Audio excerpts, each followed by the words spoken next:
Hello my dear students, welcome to our channel step by step mathematics. सबसे पहले हम chapter 5 का introduction करेंगे, उसके बाद में चैप्टर 5 की एक्सरसाइज करेंगे और सबसे लास्ट में करेंगे इसके एग्जाम्पल। ठीक है, इंट्रोडक्शन का वीडियो सबसे ज़्यादा इंपॉर्टेंट होता है क्योंकि इंट्रोडक्शन में हम सारे कॉन्सेप्ट क्लियर करते हैं, फॉर्मूलाज कौन से यूज होने वाले हैं, कौन सी थ्योरम्स का यूज करने वाले हैं क्वेश्चंस को सोल्व करने में, वो सब हम यहाँ पे पढ़ेंगे। तो ध्यान से देखना इंट्रोडक्शन के वीडियो को। तो चलिए फटाफट से स्टार्ट करते हैं हमारा आज का वीडियो। चैप्टर का नाम है आपके इंट्रोडक्शन टू यूक्लिड जियोमेट्री। ठीक है, यूक्लिड जियोमेट्री का इंट्रोडक्शन है, कुछ बेसिक चीजें हैं यूक्लिड जियोमेट्री के बारे में। ठीक है, बिल्कुल इजी चैप्टर है, सिंपल सॉल्यूशंस होने वाले हैं, सिंपल सिंपल सी डेफिनेशन, जियोमेट्री के बारे में बेसिक सी चीजें इस चैप्टर में आपको बताई गई हैं। देखो, यूक्लिड जियोमेट्री, यूक्लिड क्या होता है? यूक्लिड एक मैथमेटिशियन का नाम है। ठीक है, ग्रीक मैथमेटिशियन, उनको जियोमेट्री के फादर भी बोलते हैं, फादर ऑफ जियोमेट्री यूक्लिड। ठीक है, अब यूक्लिड जियोमेट्री होती क्या है? एक्सियोम्स, पोस्टुलेट, इन सबको क्या बोलते हैं? यूक्लिड जियोमेट्री बोलते हैं। ठीक है, कुछ डेफिनेशंस आएंगे इस चैप्टर में, आपके डेफिनेशंस के बारे में हम पढ़ेंगे, एक्सियोम्स के बारे में पढ़ेंगे और पोस्टुलेट्स के बारे में पढ़ेंगे। तीन ही टॉपिक हैं, आप बारी बारी करके तीनों के बारे में हम पढ़ेंगे। ठीक है, कुछ स्टेटमेंट्स गिवन है इन तीनों ही टॉपिक्स में। ठीक है, उन स्टेटमेंट्स को ध्यान से पढ़ेंगे, उनको समझेंगे और उन्हीं स्टेटमेंट्स का हम क्वेश्चंस में यूज करेंगे जब एक्सरसाइज सोल्व करेंगे तब। तो चलिए फटाफट से स्टार्ट करते हैं। देखो, यूक्लिड जियोमेट्री कौन सी होती है? एक्सियोम्स, पोस्टुलेट, डेफिनेशन, इन्हीं सबको क्या बोलते हैं? यूक्लिड जियोमेट्री बोलते हैं। अब ये क्या होते हैं भाई? डेफिनेशंस क्या होती हैं, पोस्टुलेट क्या होते हैं, एक्सियोम्स क्या होते हैं, ये सारे क्या है? कुछ स्टेटमेंट्स हैं। ठीक है, सब में कुछ स्टेटमेंट्स हैं, उन स्टेटमेंट्स के बारे में जानकारी आपको इस चैप्टर में दी गई है। सबसे पहले हम बात करेंगे कि ये क्या होते हैं। देखो, एक्सियोम्स और पोस्टुलेट है ना, ये दोनों ही क्या होते हैं? ये अजम्पशंस होते हैं। क्या होते हैं? अजम्पशन, यानी कि कल्पनाएं होती हैं। ये कोई रियल चीज नहीं होती, सिर्फ कल्पनाएं होती हैं, अजम्पशन होती हैं हमारी। ठीक है, सारे वर्ल्ड में सही माना जाता है। इट मीन्स इनका प्रूफ नहीं है कहीं पे। भाई मैथ्स में तो हर चीज का प्रूफ होता है, लेकिन इन अजम्पशंस का, इन कल्पनाओं का क्या कहीं पे भी कोई प्रूफ नहीं किया गया है, लेकिन फिर भी हम इनको सही मानते हैं, यूनिवर्सल ट्रुथ मानते हैं। इट मीन्स सारे वर्ल्ड में इनको इसी तरीके से पढ़ा जाता है, ये एक यूनिवर्सल ट्रूथ्स हैं। लेकिन रियल में क्या है? ये कल्पनाएं हैं, अजम्पशन है। तो ये क्या है? अपनी अजम्पशंस हैं। These are our assumptions. ये सब क्या है भाई? पोस्टुलेट, एक्सियोम्स, ये सब क्या है? हमारी अजम्पशंस हैं। ठीक है, लेकिन बट ओबियस यूनिवर्सल ट्रूथ्स हैं।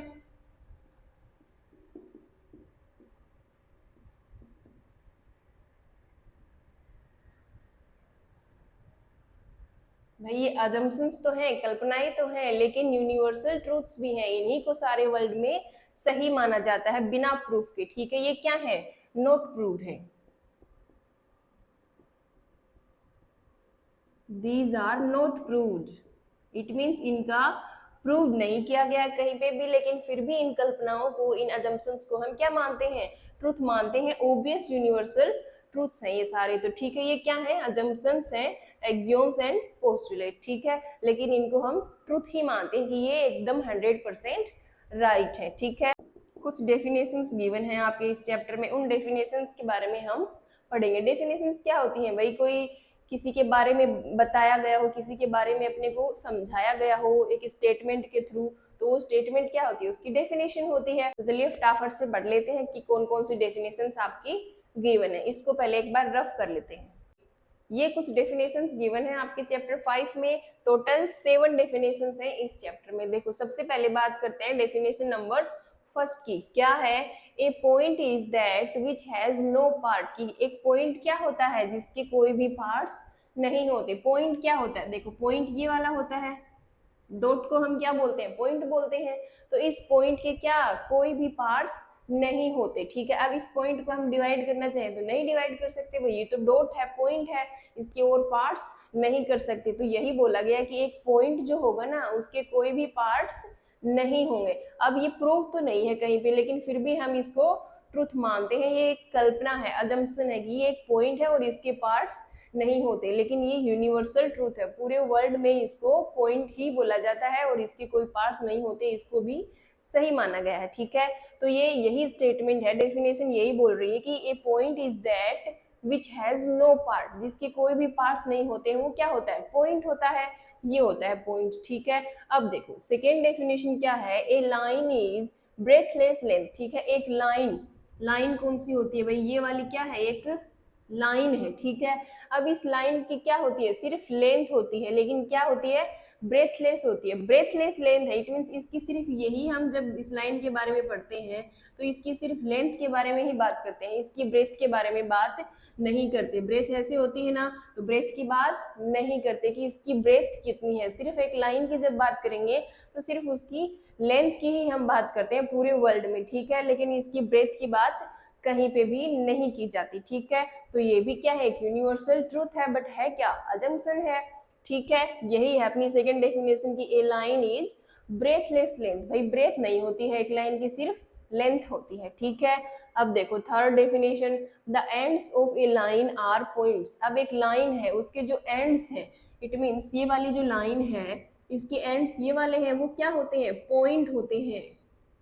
ये दोनों क्या हो गई, इसकी एंड्स पॉइंट हो गई। भाई ये कहीं भी प्रूफ थोड़ी है कि लाइन की एंड्स क्या है, पॉइंट हो, बट इसको यूनिवर्सल ट्रूथ माना गया है। ठीक है, तो क्या है थर्ड डेफिनेशन की, जो लाइन के दोनों एंड्स होते हैं, दोनों किनारे जो होते हैं वो क्या होते हैं, पॉइंट्स होते हैं। ठीक है, सपोज ये ए पॉइंट हो गया और ये बी पॉइंट हो गया, हम ऐसे ही तो पॉइंट्स की नेमिंग करते हैं। यही है अपनी थर्ड डेफिनेशन। अब देखो फोर्थ क्या बोल रही है, ए straight line is a line which lies evenly with the points on itself। एक स्ट्रेट लाइन जो है वो कैसी होती है, ये एक स्ट्रेट लाइन है। ठीक है, और ये इसके किनारे क्या होते हैं, पॉइंट्स होते हैं। अब इस लाइन के ऊपर बहुत सारे पॉइंट्स होते हैं, यहाँ पे भी, यहाँ पे भी, हर जगह पे क्या होते हैं, बहुत सारे पॉइंट्स होते हैं। ठीक है, तो एक जो स्ट्रेट लाइन होती है ना उसके ऊपर evenly with points, evenly with points on itself, it means इस स्ट्रेट लाइन के ऊपर बहुत सारे पॉइंट्स पहले से ही होते हैं। ठीक है, यानी कि ये जो किनारे वाले एंड्स वाले पॉइंट है वो भी पहले से हैं और इसके ऊपर बहुत सारे पॉइंट्स हैं, वो सब पहले से ही होते हैं इस लाइन के ऊपर। ठीक है, इवनली पॉइंट्स होते हैं। ठीक है, अब देखो next, a surface is that which has length and breadth only. एक सरफेस है, एक सरफेस की बात करें तो सपोज कोई भी एक सरफेस ले लो,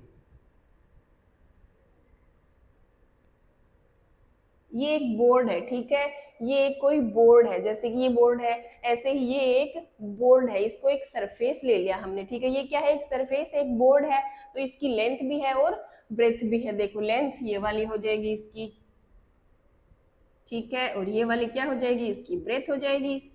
लेंथ और ब्रेथ दोनों है सरफेस में, तो जो सरफेस होगा ना उसकी लेंथ भी होगी और ब्रेथ भी होगी। ठीक है, अब देखो next, the edges of a surface are lines. Surface के जो एजेस होते हैं, किनारे होते हैं, ये सरफेस है, इसके किनारे कौन से हैं भाई, ये वाला भी इसका किनारा है, ये भी और ये वाला भी, तो ये सब क्या है, इसके सरफेस के किनारे हैं, एजेस हैं। तो वो एजेस क्या होते हैं, आर लाइंस, वो एजेस लाइंस होते हैं। तो देखो ये भी एक स्ट्रेट लाइन है, ये भी स्ट्रेट लाइन है, ये वाली भी, तो सारे किनारे क्या है, लाइन ही तो है।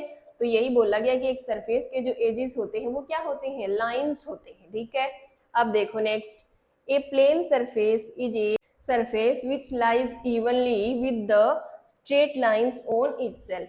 अब देखो ये एक सरफेस है, प्लेन सरफेस है। ठीक है, अब प्लेन सरफेस के ऊपर क्या होते हैं, स्ट्रेट लाइंस पहले से ही होती हैं। देखो स्ट्रेट लाइन इस तरीके से, स्ट्रेट लाइन ये वाली, ये वाली, ये वाली, ये वाली, ये सारी क्या है, स्ट्रेट लाइंस है, जो कि इस सरफेस के ऊपर, प्लेन सरफेस है उसके ऊपर पहले से ही है ये सारी लाइंस। भी हमने अलग से थोड़े ना बनाई है इन लाइंस को, इस सरफेस के ऊपर पहले से ही बहुत सारी स्ट्रेट लाइंस होती हैं। तो यही है कि एक प्लेन सरफेस पर बहुत सारी स्ट्रेट लाइंस पहले से ही होती है, उस सरफेस के ऊपर ही होती हैं। ठीक है, तो ये थी आपकी कुछ डेफिनेशंस, टोटल 7 डेफिनेशंस थी जो हमने क्लियर कर ली है। ठीक है भाई, एक पॉइंट होता है उसकी कोई पार्ट्स नहीं होते, एक लाइन होती है उसकी सिर्फ लेंथ होती है और कोई ब्रेथ नहीं होती, और उसके जो एंड्स होते हैं लाइन के वो पॉइंट्स होते हैं, और एक स्ट्रेट लाइन के ऊपर बहुत सारे पॉइंट्स पहले से ही मौजूद होते हैं, ठीक है। और एक जो सरफेस होता है उसकी लेंथ भी होती है, ब्रेथ भी होती है, और उसके जो किनारे हैं, एजेस हैं, वो एक लाइन होते हैं, और उसके ऊपर बहुत सारे स्ट्रेट लाइन पहले से ही होती हैं, ठीक है। ये तो हो गई डेफिनेशन, सिंपल सिंपल से स्टेटमेंट्स हैं सारे, बिल्कुल एक दो बार पढ़ने से ही आपको याद हो जाएंगे और समझ में भी आ जाएंगे, ठीक है। एग्जाम्पल्स के साथ हमने इन सबको क्लियर कर लिया है। अब हम बात करेंगे एक्सियोम्स की, ठीक है। उससे पहले इसको रफ कर लेते हैं।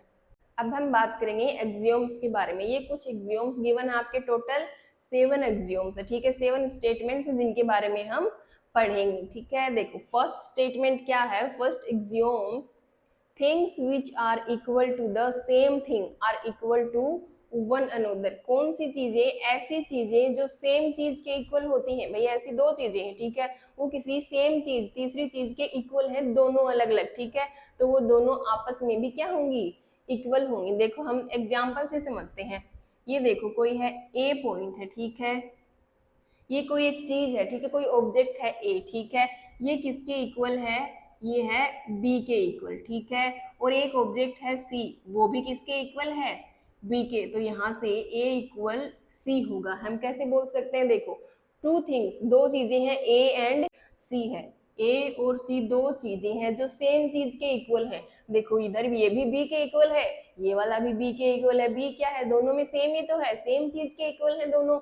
ये दोनों डिफरेंट डिफरेंट चीजें हैं, एक ए है एक सी है, ये दोनों सेम चीज के इक्वल है, बी के इक्वल ये वाला भी और ये वाला भी, तो सेम चीज के इक्वल है, तो इट मीन्स ये दोनों चीजें आपस में भी क्या होंगी, इक्वल होंगी, ए और सी आपस में भी इक्वल हो जाएंगे। यही तो है स्टेटमेंट की, things which are equal to the same things, ऐसी थिंग्स जो सेम बी, सेम थिंग के इक्वल हो, are equal to one another, वो आपस में भी एक दूसरे के इक्वल होती हैं, ठीक है। समझ में आ गया, भाई ए बी के इक्वल है और ये सी भी बी के इक्वल है, तो भाई ये तीनों ही इक्वल हो गए, भाई ए बी के इक्वल है,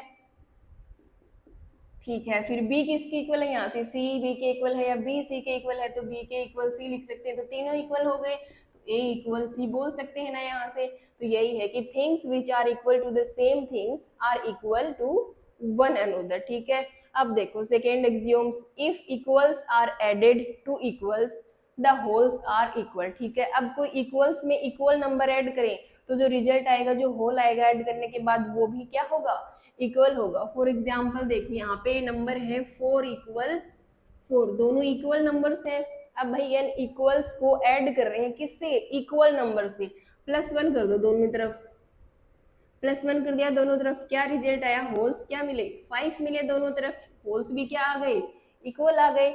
यही है स्टेटमेंट्स की, equals are added to equals, equals को इक्वल से ही ऐड करेंगे तो जो दोनों होल्स आएंगे ना वो भी आपस में इक्वल आएंगे, ठीक है। अब भाई दोनों इक्वल नंबर्स में अगर इक्वल नंबर ही ऐड करेंगे दोनों तरफ तो जो रिजल्ट आएगा वो भी इक्वल ही आएगा, ठीक है। अब देखो third, if equals are subtracted from equals, इस बार क्या करेंगे, इक्वल्स को सब्सट्रैक्ट करेंगे, माइनस करेंगे किससे, इक्वल नंबर से ही, then the remainders are equal, तो जो बचेगा ना माइनस करने के बाद में रिमाइंडर्स, वो भी इक्वल होगा। फॉर एग्जाम्पल यही वाला ले लो, 4 क्या है, इक्वल है।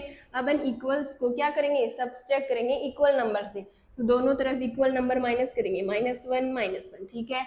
इक्वल नंबर माइनस करेंगे तो रिजल्ट भी क्या आएंगे, इक्वल ही आएंगे, 3 आएगा दोनों तरफ।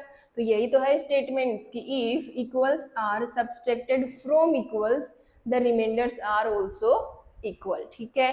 अब देखो next axioms, things which coincide with one another are equal to one another, कौन सी चीजें, ऐसी चीजें जो कोइंसाइड होती हैं एक दूसरे के साथ, वो आपस में इक्वल भी होती हैं। कोइंसाइड इट मीन्स दो रोटी है, ठीक है, एक रोटी है ए और एक है बी, ठीक है। यहाँ पे ले लेते हैं, ये एक रोटी है ए और ये एक रोटी है बी, दोनों इक्वल है, ठीक है, दोनों इक्वल इट मीन्स दोनों सेम साइज की हैं, सेम शेप की हैं, दो रोटी है, ठीक है। अब अगर इस बी रोटी के ऊपर ए रोटी रखते हैं हम, ये बी है, इसके ऊपर ए वाली रोटी रख देंगे इस तरीके से, तो नीचे वाली तो छुप जाएगी, कौन सी दिखेगी, जो ऊपर वाली होगी, ऊपर कौन सी है, ए, तो ए रोटी दिखेगी, नीचे वाली नहीं दिखेगी, इट मीन्स नीचे वाली को इसने पूरी तरीके से कवर कर लिया है, ढक लिया है। अब उल्टा कर दो, अब इस बी वाली को ए के ऊपर रख दो, तो ये तो ए हो गई और इसके ऊपर ये बी वाली भी आ गई। अब कौन सी दिखेगी? बी वाली दिखेगी, जो ऊपर होगी वही दिखेगी, नीचे वाली छुप जाएगी, पूरी तरीके से कवर हो जाएगी, ढक जाएगी। ठीक है, तो ऐसी चीजें जो एक दूसरे को पूरी तरीके से कवर कर लेती हैं, ढक लेती हैं, वो क्या होती हैं? वो कोइंसाइड होती हैं आपस में। तो ये दोनों क्या है? एक दूसरे को ढक रही हैं, कवर कर रही हैं पूरी तरीके से, तो ये आपस में कोइंसाइड है, और कोइंसाइड है तो ये इक्वल भी होंगे आपस में, तो ये कोइंसाइड है, इट मींस ये आपस में इक्वल है। ठीक है भाई, ये इक्वल होंगे तभी तो पूरी तरीके से ढकेंगे एक दूसरे को। अगर एक छोटी होगी एक बड़ी होगी, तो जब छोटे वाली को ऊपर रखेंगे तो नीचे वाले भी तो साइड से दिखेगी ही ऊपर वाले के साथ में रोटी। तो जब ये कोइंसाइड होंगी ना, वो कब होंगी? जब ये दोनों इक्वल होंगी। तो जब कोइंसाइड चीजें होती हैं जो पूरी तरीके से एक दूसरे को कवर कर लेती हैं, ढक लेती हैं, वो कोइंसाइड चीजें सारी क्या होती हैं? आपस में भी इक्वल होती हैं। ठीक है, अब देखो next, the whole is greater than the part. Whole क्या होता है? ग्रेटर देन होता है किससे? उसके छोटे से पार्ट से। देखो ये एक रोटी है, ठीक है, ये पूरी रोटी है, गोल है, ये क्या है? होल है, ठीक है, एक रोटी है, ठीक है। अब ये ग्रेटर देन होगी किससे? अब इस रोटी का एक पार्ट करेंगे, कहां से? इस तरीके से कर दिया, यहाँ से एक टुकड़ा निकाल लिया हमने, इस रोटी का एक पार्ट निकाल लिया, तो जो होल है ना, जो पूरा है, वो उस पार्ट से क्या है? ग्रेटर होगा। ओबियस है भाई, ये तो एक पार्ट है छोटा सा, बाकी रोटी कितनी बड़ी है, उसमें से एक पार्ट निकालेंगे तो रोटी तो बड़ी होगी उस पार्ट से। ठीक है, तो यही है कि जो होल्स हैं, whole is greater than the part. ठीक है, अब देखो, things which are double of the same things are equal to one another. कौन सी चीजें? ऐसी चीजें जो क्या हो? सेम चीज की डबल हो। ठीक है, दो ऐसी चीजें जो किसी एक तीसरी चीज है, सेम चीज, उसकी क्या है? डबल है, तो वो चीजें क्या है? आपस में इक्वल होंगी। फॉर एग्जाम्पल देखो, ये 3 है, इसका डबल करेंगे तो इसको 2 से मल्टीप्लाई करेंगे, इधर भी और इधर भी, क्या आएगा? 6 आएगा ना दोनों तरफ। देखो ये वाला 2 भी, ये 6 जो है ये भी इसी का डबल है, और ये वाला 6 भी इसी 3 का डबल है। ठीक है, तो ऐसी चीजें जो सेम चीज का डबल हो ना, सेम चीज का double, things which are double of the same, ठीक है, जो सेम चीज का डबल हो, are equal to one another, वो आपस में भी क्या? इक्वल होती है। अब 6 और 6 तो दोनों इक्वल ही आ रहे हैं, तो ये वाला 6 और ये वाला 6 आपस में भी क्या होंगे? इक्वल होंगे। कब? जब ये दोनों जो नंबर्स हैं वो क्या है? सेम चीज का डबल हो, या सेम नंबर के डबल हो तब। ठीक है, अब देखो last, things which are halves of the same things are equal to one another. ऐसी चीजें जो सेम चीज का हाफ हो। ठीक है, फॉर एग्जाम्पल यही वाली रोटी ले लो, ये रोटी है, ठीक है, ए रोटी है ये, ठीक है। अब इसका हाफ, सेम चीज का हाफ करेंगे तो इसका हाफ कर देंगे इस तरीके से, हाफ कर दिया, तो ये वाला भी इसका हाफ पार्ट हो गया, ये वाला भी इसका हाफ पार्ट हो गया, दो पार्ट्स हो गए, हाफ हो गए।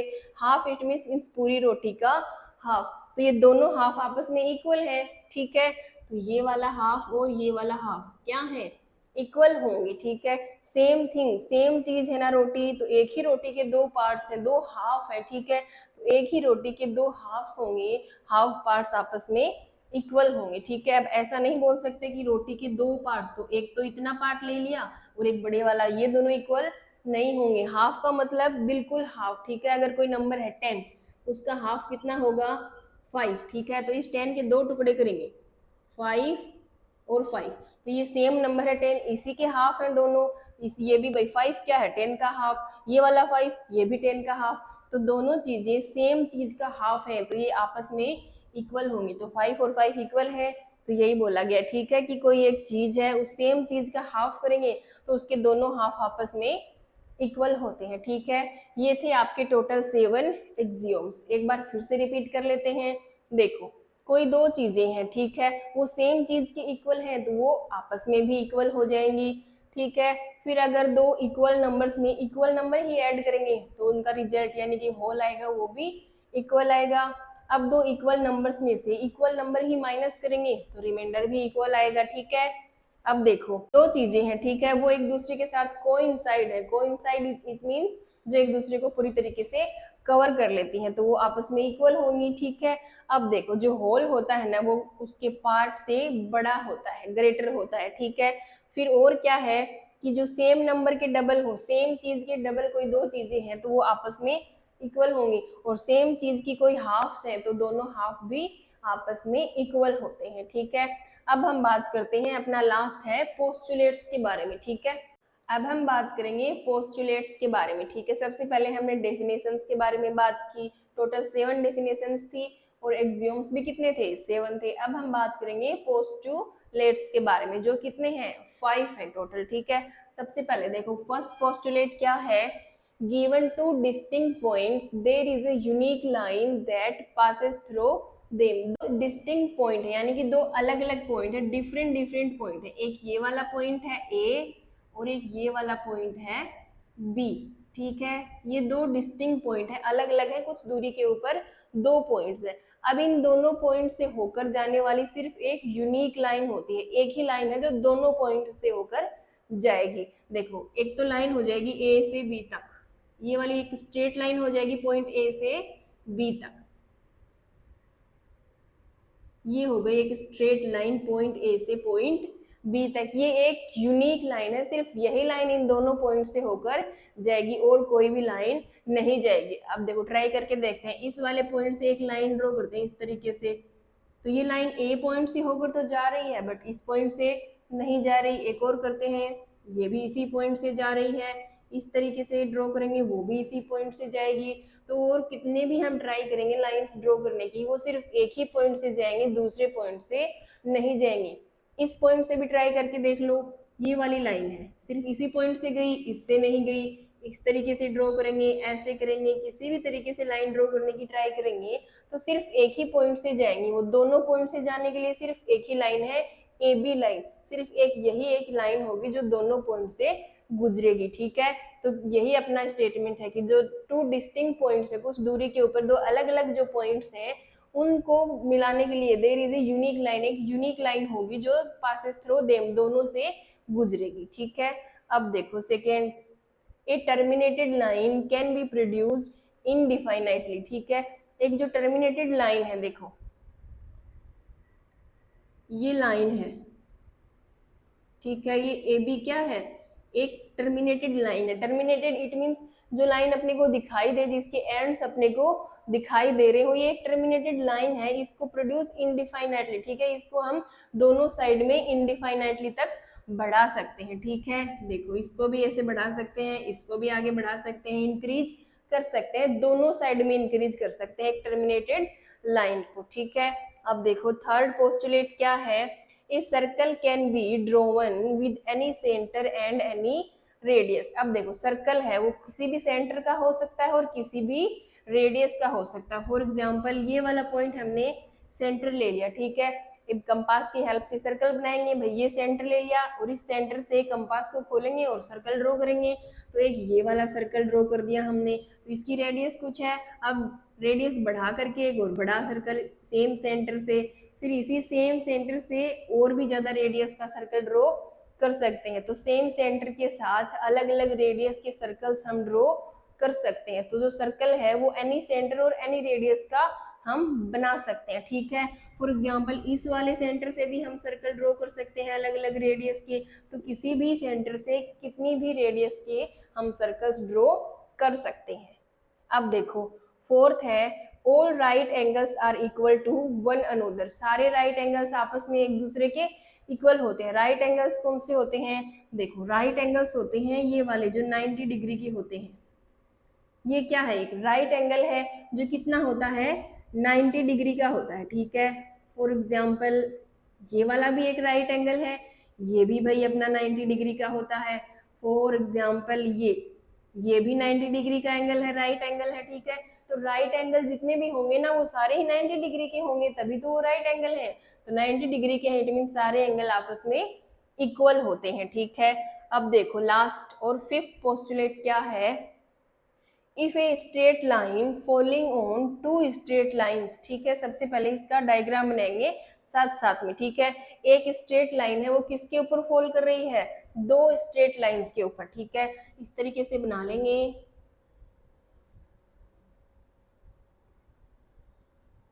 ये दो स्ट्रेट लाइंस है और इनके ऊपर एक स्ट्रेट लाइन फॉल कर रही है इस तरीके से, ठीक है। तो एक स्ट्रेट लाइन है ये वाली, इनकी नेमिंग कर दो, ये लाइन अक्स है, ये लाइन वाई है और ये लाइन जेड है, ठीक है। तो a straight line falling on two straight lines, ये वाली जो जेड लाइन है वो दो कौन सी लाइन है, एक्स और वाई के ऊपर फॉल कर रही है, ठीक है। Lines makes the interior angles on the same side, interior angle कौन से बनाएगी भाई, ये जो अंदर वाले एंगल होंगे ना, ये चारों एंगल्स तो इंटीरियर हो जाएंगे और ये जो बाहर वाले हैं ये वाले बाहर वाले एंगल्स हो जाएंगे, ठीक है। तो इंटीरियर इट मींस अंदर वाले एंगल्स, तो चार एंगल बन रहे हैं टोटल अंदर वाले, एक ये है एक ये, तो इसको नाम दे दो पी क्यू आर एस, ठीक है। ये वाले चार इंटीरियर एंगल्स, ठीक है। Interior angles on the same side, अब सेम साइड के इंटीरियर एंगल्स मतलब या तो पी क्यू ये दोनों एक साइड में है और आर और एस ये वाले दोनों एक साइड में है, तो सेम साइड या तो ये वाली साइड या तो ये वाली साइड, ठीक है। अब क्या करना है, सेम साइड के एंगल्स के साथ the same side of it taken together, उन दोनों सेम साइड वाले एंगल्स को एक साथ लेना है, टेकिंग टुगेदर इट मींस एक साथ लेना है, इट मींस उनको ऐड करना है। तो एक साइड वाले तो हो गए पी वाले, तो या तो पी प्लस क्यू या तो आर प्लस एस, भाई इस साइड के लेंगे तो पी प्लस क्यू दोनों एंगल से एक साथ लेंगे और इस वाले साइड के लेंगे तो आर और एस को एक साथ लेंगे, ठीक है। अब देखो आगे, taken together less than two right angles, अब ये जो एक साथ लिए हैं एंगल इट मींस इनका जो सम है वो लेस देन है किससे, टू राइट एंगल्स। अब राइट एंगल्स कितने होते हैं भाई, राइट एंगल्स होता है 90 डिग्री के, ठीक है। अब दो राइट एंगल है it means 90 degree plus 90 degree कितने हो गए, ये हो गए ऐड होकर 180 डिग्री। तो ये जो दो सेम साइड के एंगल्स हैं उनका सम जो है वो टू राइट एंगल से छोटा होएगा, लेस होएगा, इट मींस 180 डिग्री से लेस देन होएगा, ठीक है। 180 डिग्री से लेस देन होगा, तो जिस भी साइड वाले एंगल्स का जो सम है वो 180 डिग्री से लेस देन होगा। फिर देखो आगे क्या है, then the two straight lines produce indefinitely, तब क्या करेंगे, ये जो दो स्ट्रेट लाइंस है ना इनको अगर आगे बढ़ाएं, इंक्रीज करेंगे इस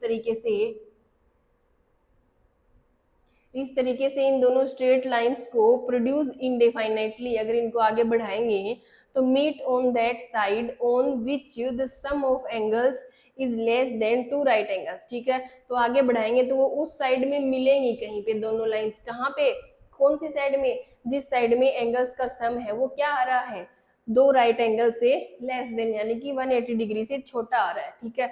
अगर इस साइड वाले एंगल्स P प्लस क्यू का सम अगर ये 180 डिग्री से छोटा आ रहा है तो इस साइड में ये दोनों लाइंस आगे कहीं पे मिल जाएंगी, अगर इनको आगे बढ़ाएंगे तो इंक्रीज करेंगे तो अगर S प्लस आर इनका सम अगर 180 डिग्री से लेस देन आ रहा है, छोटा आ रहा है, तो इस साइड में ये लाइन एक दूसरे को कहीं पे मिलेंगी जब इनको आगे बढ़ाएंगे तो, ठीक है। अब देखो फॉर एग्जाम्पल ये P प्लस क्यू इन दोनों एंगल्स का सम आ गया 100 डिग्री, ठीक है, और इनका आ गया 200 डिग्री।